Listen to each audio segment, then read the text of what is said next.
vais réaliser un nœud qui s'appelle le nœud sans nœud intérieur, qui est différent du nœud sans nœud classique. Moi personnellement j'utilise ce nœud tout le temps, que ce soit avec de la tresse ou du fluorocarbone. Là je vais utiliser une tresse qui s'appelle la Granity, c'est une tresse qui résiste très bien à l'abrasion. Et également des hameçons, des SB400 numéro 4. Donc à l'aide de tresse Granity, je vais prendre à peu près 25 cm de tresse sur laquelle je vais venir réaliser ce nœud. Donc voilà un morceau de tresse. Dans un premier temps, je vais réaliser le cheveu. Donc je fais une boucle simple. Voilà. Une boucle qui fait à peu près 1 cm. Voilà, donc on la voit bien là. Et puis je vais couper en fait l'excédent de la boucle.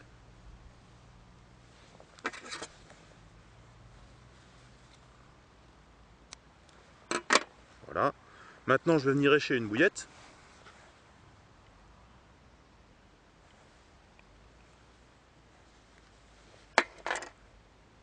Ça va me permettre en fait de régler la longueur de mon cheveu.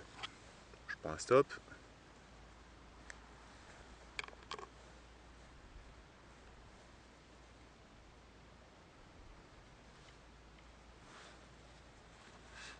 Donc là ma bouillette est échée. Alors pour réaliser ce nœud, c'est pas très compliqué.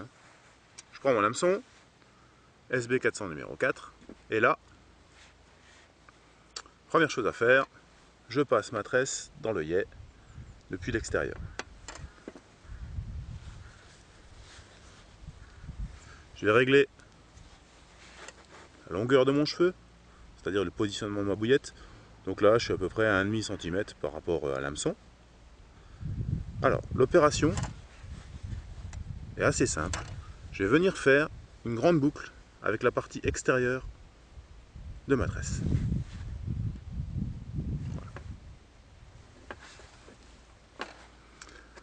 On voit très bien la boucle là. Donc là, j'ai rien fait de très compliqué. Et maintenant, je vais prendre ce brin et je vais emprisonner à la fois le cheveu et à la fois ce morceau de tresse. Donc, je vais le faire. L'important va être de maintenir, vous voyez, le morceau de tresse dans l'axe de l'hameçon. Donc c'est un petit coup à prendre, vous avez vu, je le bloque avec 2 doigts ici. Voilà. Et là, je vais faire des tours. Et là, je fais des spires. Donc là, pour moi, l'ensemble est bloqué. Donc je vais tourner tranquillement.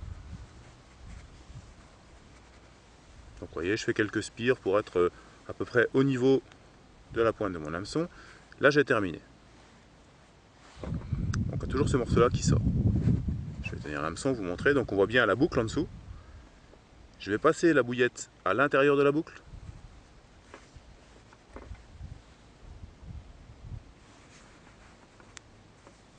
Et je n'ai plus qu'à tirer cette partie-là, qui elle va permettre en fait de serrer l'ensemble.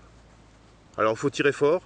Moi très souvent je le fais avec mes dents, donc je vais tirer un petit peu. Vous voyez, pour démarrer. Et là, je tire cette partie. Et l'ensemble va se serrer naturellement. Voilà ce nœud. Alors surtout ne pas oublier de repasser la partie extérieure dans l'œillet. Et on voit très bien tout de suite l'intérêt de ce nœud. C'est que c'est un nœud qui est très propre. On voit les spires sont parfaites. Et il n'y a pas de morceau de tresse qui repasse dessus, comme avec le nœud sans nœud. Donc on a quelque chose de très discret et qui peut faire la différence.